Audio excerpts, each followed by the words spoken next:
नमस्कार दोस्तों।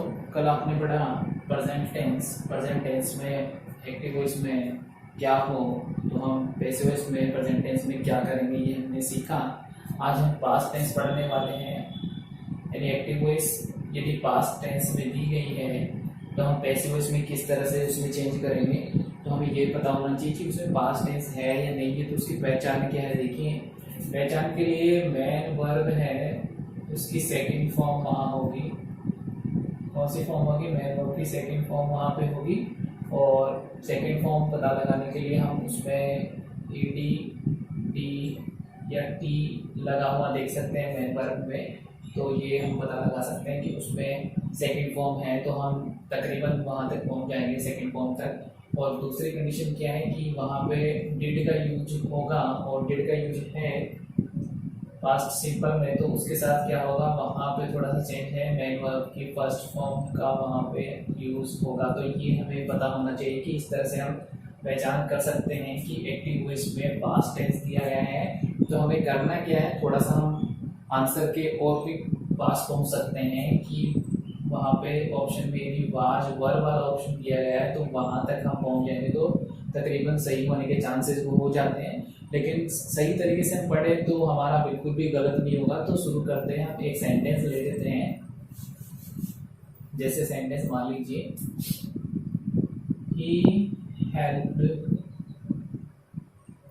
मी, ये हमने सेंटेंस दिया है, ही हेल्प्ड मी। आप देख सकते हैं यहाँ पे HELPED, यहाँ पे हेल्प है वो फर्स्ट फॉर्म है, और उसमें यदि ईडी जुड़ गया तो वो वहाँ पे सेकंड फॉर्म हो गई। तो हम देख सकते हैं कि ईडी वाला हमारा काम कर रहा है, तो हम पता लगा सकते हैं कि उसमें सेकंड फॉर्म है। और मेन वर्ब के बाद में जो होता है वो होता है ऑब्जेक्ट होता है, हमें ये भी पता है। और यहाँ पे सब्जेक्ट है जो करता है, जो काम करने वाला है, वो इसकी मदद कर रहा है, यानी मेरी मदद कर रहा है। तो ये काम करने वाला हो गया, सब्जेक्ट हो गया, ठीक है, सब्जेक्ट हो गई, मेन वर्ब की सेकंड फॉर्म हो गई, ऑब्जेक्ट होगी। अब देखिए पैसिव वॉइस बनाने के लिए हमने रूल्स स्टडी कर लिए हैं। यदि रूल्स स्टडी नहीं कर रहे हैं तो हमारे जो पहले के जो टॉपिक हैं पैसिव वॉइस से रिलेटेड रूल्स वाले, वो आप देख सकते हैं, उसमें क्लियरली समझाया गया है आपको।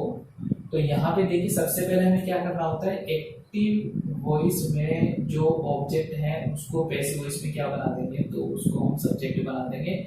और सब्जेक्ट बनाने के बाद में, यानी ये तो पैसिव वॉइस में सब्जेक्ट हो गया, जो एक्टिव वॉइस में था वो पैसिव वॉइस में, एक्टिव वॉइस का जो ऑब्जेक्ट था कहने का मतलब वो पैसिव वॉइस में क्या बन जाएगा, वो सब्जेक्ट बन जाएगा। और सब्जेक्ट बनने के बाद में हमें क्या चाहिए, हमें हमेशा यूज करना है हेल्पिंग वर्ब का। हेल्पिंग वर्ब से रिलेटेड आप ध्यान रखते हैं, जिस टेंस की है उसी टेंस की टेंस नहीं बदलेगा। तो यहाँ पे हेल्पिंग वर्ब आ जाएगी, उसके बाद में हेल्पिंग वर्ब के बाद में हम हमेशा यूज करते हैं मेन वर्ब की थर्ड फॉर्म का। जैसे यहाँ पे पहले से थर्ड फॉर्म हो, या पहले से फर्स्ट फॉर्म हो, या पहले से सेकंड फॉर्म हो, तो हमें हमेशा किसका यूज करना है, हमेशा थर्ड फॉर्म का यूज करना है। उसके बाद में मेनू के बाद में बाई का यूज करेंगे जनरली। यदि हमारा सब्जेक्ट है वो इम्पोर्टेंट है तो वहां पे हम यूज कर सकते हैं किसका, बाई का। कई बार कुछ केसेस में बाई का यूज नहीं होता है, वहाँ पे अलग प्रीपोजिशन का यूज होता है, तो उससे रिलेटेड रूल्स भी हमने आपको बताया हुआ, तो वो आप जरूर पढ़ें। और बाई के बाद में हमेशा ऑब्जेक्टिव केस का हम यूज करते हैं, जैसे आई का मी हो जाएगा, ही का हिम हो जाएगा, शी का हर हो जाएगा, दे का देम हो जाएगा, इस तरह से। और वो ऑब्जेक्टिव केस यहाँ पे लिख जाएगा। यानी कहने का मतलब जो एक्टिव वॉइस का जो वहाँ पे सब्जेक्ट होगा वो पैसिव वॉइस में क्या बन जाएगा, पैसिव वॉइस में ऑब्जेक्ट बन जाएगा। तो ये हमें पता है, लेकिन एक बार हमने वापस से स्टडी कर लिया इसको, तो हम ये सेंटेंस बनाते हैं। तो यहाँ पे ये सेंटेंस आप देख रहे हैं कि हेल्प मी, इसमें जो मी है वो ऑब्जेक्टिव केस है। अब ऑब्जेक्टिव केस है तो हमें क्या करना है, मी को यहाँ पे लेके आना है। लेकिन ये ऑब्जेक्टिव केस तो हमें क्या करना है, इसको सब्जेक्टिव केस में बदलना होगा, कल ही हमने पढ़ा था। तो यहाँ पे मी का सब्जेक्टिव केस क्या हो जाएगा, आई हो जाएगा। क्लियर है? सिंपल सेंटेंस को सिंपल तरीके से बनाएंगे, इंटरोगेटिव को इंटरोगेटिव तरीके से बनाएंगे, नेगेटिव को नेगेटिव तरीके से हमें बनाना है, ये हमें ध्यान रखना है। अब ये यहाँ पे कौन सी फॉर्म है, सेकंड फॉर्म है, ठीक है। अब हमें करना क्या है, जो इसका सबसे इंपॉर्टेंट रूल है, हमें यूज करना है हेल्पिंग वर्ब है वाज और वर। अब दोनों को तो हम यूज कर नहीं सकते यहाँ पे, तो आई के साथ किसका यूज करेंगे, आई के साथ आ जाएगा वाज आ जाएगा। यानी यदि यहाँ पे ही होता, शी होता, इट होता, या और भी कोई सिंगल होता तो उसके साथ हम वाज का यूज कर सकते थे। और यदि यू होता, वी होता, दे होता है या कोई प्लूरल होता है उसके साथ हम किसका यूज करते हैं, वर का। तो यहाँ पे क्या हो जाएगा, वॉज हम यूज ही कर लेंगे। अब उसके बाद में हमें क्या करना है, देखिए जब हम वॉज का यूज यहाँ पे कर देंगे तो नंबर 3 वाला जो रूल है वो हमें पता है कि मैनुअल की थर्ड फॉर्म ही आएगी। तो हेल्प की थर्ड फॉर्म क्या होती है, हेल्प जो होती है HELPED। ठीक है, रूल्स जो हमने बताए हैं आपको मैन वर्ब से रिलेटेड की फर्स्ट फॉर्म कौन सी होगी, सेकंड फॉर्म कौन सी होगी, थर्ड फॉर्म कौन सी होगी, उससे रिलेटेड वीडियो बनाया गया है, लिंक डिस्क्रिप्शन में आपको मिल जाएगा।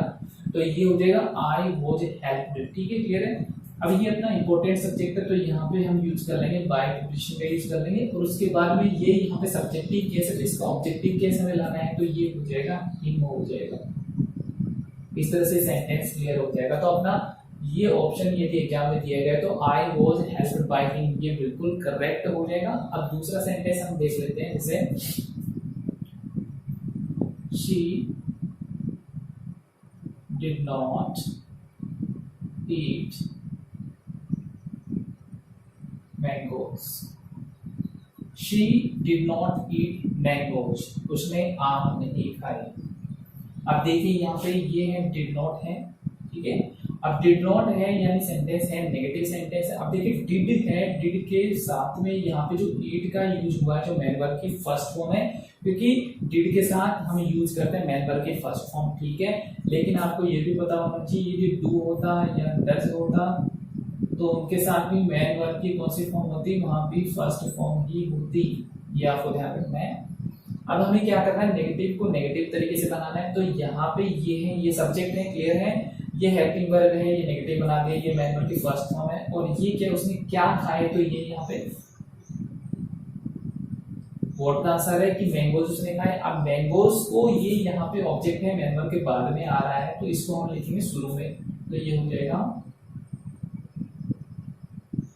मैंगोज हमने लिख दिया है, ठीक है। अब हमें क्या करना है, हमें लेकर आना है यानी हेल्पिंग वर्ब यूज करनी, और यहाँ पे हेल्पिंग वर्ब क्या होने वाली वो आपको पता है, वॉच फॉर वर्ब। अब मैंगोज क्या प्लूरल है और प्लूरल के साथ प्लूरल वर्ब यूज होगी, तो ये हो जाएगा हुआ है, ठीक है, क्लियर है। अब देखिए यहाँ पे यदि नेगेटिव है तो अपने को भी नेगेटिव बनाना पड़ेगा, तो ये हो जाएगा मैंगोज वर नॉट, ठीक है। अब थर्ड फॉर्म आनी है तो ईट की थर्ड फॉर्म में क्या होगी, ईट एट ईटन हो जाएगा, तो ये हो जाएगा ईटन EATEN, यानी मैंगोज वर नॉट ईटन। यहाँ तक हम लिख चुके हैं, उसके बाद में बाई आ जाएगा। अब शी यहाँ पे कौन सा है, सब्जेक्टिव केस है, तो इसका ऑब्जेक्टिव केस क्या होगा, इसका ऑब्जेक्टिव केस होगा हर, तो ये हो जाएगा mangoes were not eaten by her. इस तरह से नेगेटिव सेंटेंस है उसको हम बना देंगे। तो अब आगे बढ़ते हैं, ये तो हमने पास्ट टेंस का, ठीक है, सिंपल पढ़ा है, इंडेफिनिट पढ़ा है। अब चलते हैं प्रोग्रेसिव की तरफ। ये भी प्रोग्रेसिव में क्या होगा, देखिए जो प्रोग्रेसिव है, पास्ट प्रोग्रेसिव है, उसकी जो हेल्पिंग वर्ब है वो होती है वॉज और वर्ब, क्या होती है, वॉज और वर्ब होती है। जब हेल्पिंग वर्ब हमें दी गई है तो हमें कोई दिक्कत ही नहीं है सेंटेंस बनाने में। अब देखिए पास्ट टेंस हम पढ़ रहे हैं और पास्ट में हम पढ़ने वाले पास्ट प्रोग्रेसिव। देखिए प्रोग्रेसिव में कैसे बनेगा ये, प्रोग्रेसिव की पहचान क्या होगी, देखिए वहां पे पहचान क्या है, वहां पे या तो वॉज का यूज होगा या फिर यूज होगा वर का यूज होगा, यानी ये दोनों तो अपनी हेल्पिंग वर्ब हो जाएंगे। उसके बाद में प्रोग्रेसिव की पहचान क्या है कि उसमें काम का जारी रहना होगा, यदि जारी रह रहा था, जारी रह रहा होगा, यानी जारी रहना, जारी रह रहा है वो तो प्रेजेंट में होता है, जारी रह रहा था वो किस में हो जाएगा, पास्ट में हो जाएगा, जारी रह रहा होगा वो फ्यूचर में हो जाएगा, यानी उसमें आईएनजी जरूर आएगा। तो यहाँ पे मैन वर्ब की जो फर्स्ट फॉर्म होती है उसमें क्या लगता है, आईएनजी लगता है, ये हमें ध्यान रखना है। तो हम आंसर के पास कैसे पहुंचेंगे, आंसर के पास हम बिल्कुल आसानी से पहुंच जाएंगे, क्योंकि हमें ये पता है कि आईएनजी को किस में कन्वर्ट करना होता है, किस में बदलना होता है, तो हम उसको बदलते हैं बीइंग में।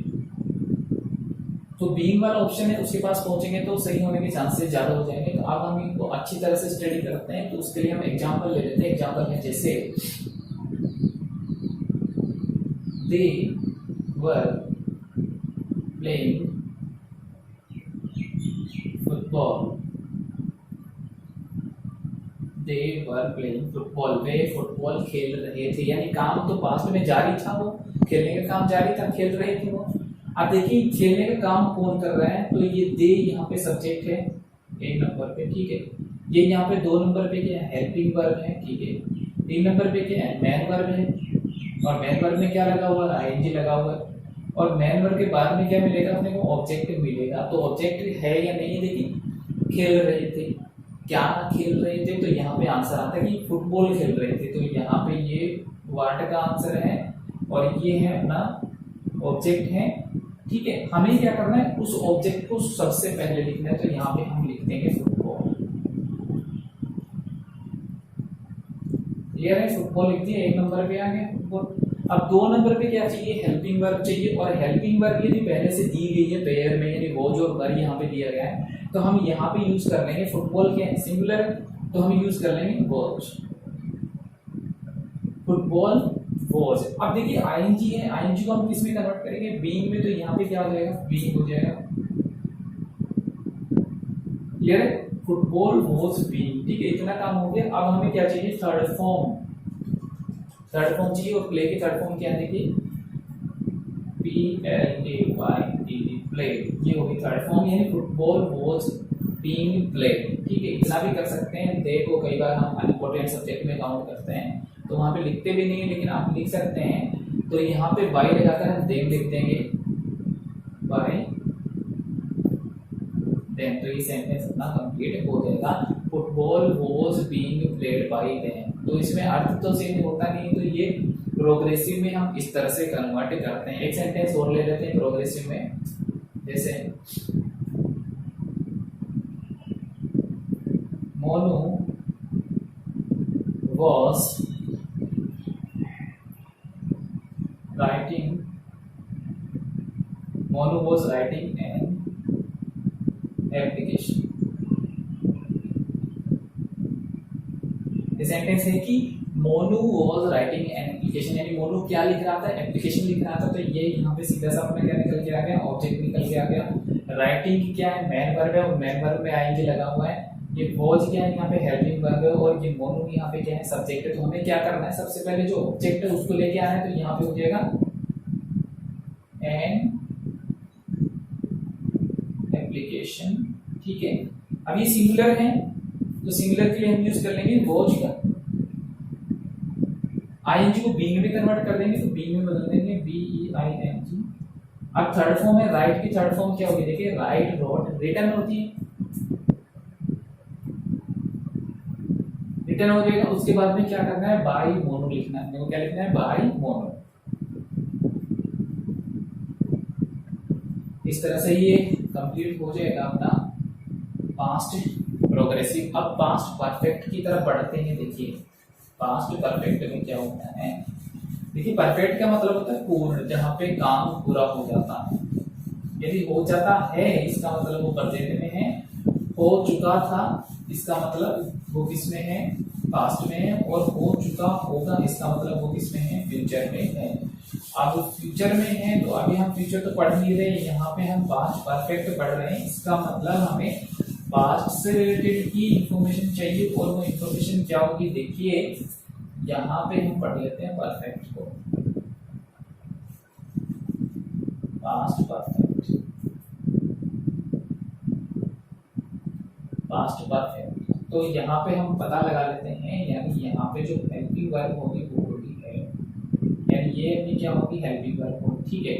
और उसके बाद में मैन वर्ब क्या होगी, मैन वर्ब कल ही हमने पढ़ा था कि जब भी हेड का यूज होगा वहां पे मैन वर्ब की कौन सी फॉर्म आएगी, थर्ड फॉर्म आएगी। यानी जब थर्ड फॉर्म आ रही है तो हमें ये फायदा हो जाएगी कि हमें थर्ड फॉर्म में बदलना नहीं पड़ेगा अलग से। तो चलिए सेंटेंस देख लेते हैं, जैसे she had cut an apple, she had cut an apple, ठीक है, वह एक सेब काट चुकी थी। यहाँ पे देखिए शी यहाँ पे हो जाएगा सब्जेक्ट हो जाएगा, एड यहाँ पे हेल्पिंग वर्ब हो जाएगी, कट यहाँ पे मैन वर्ब की थर्ड फॉर्म है, एन एप्पल ऑब्जेक्ट। तो एन एप्पल को अपन लिखेंगे यहाँ पे, तो लिखेंगे एन एप्पल।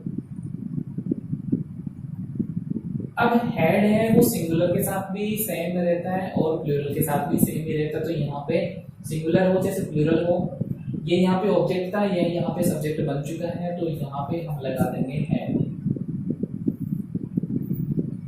जब भी हम हैज, हैव, हैड का यूज करते हैं तो पैसिव वॉइस बनाते समय हमें क्या बजानी है, बीन बजानी है, whom की बजानी है।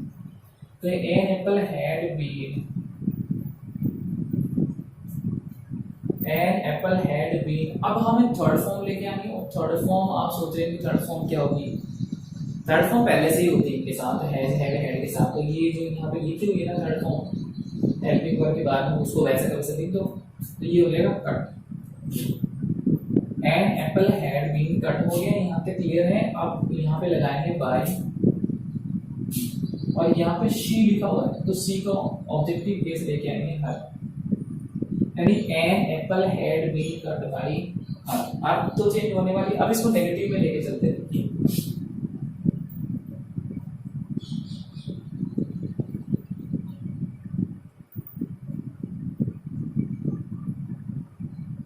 Ramura had not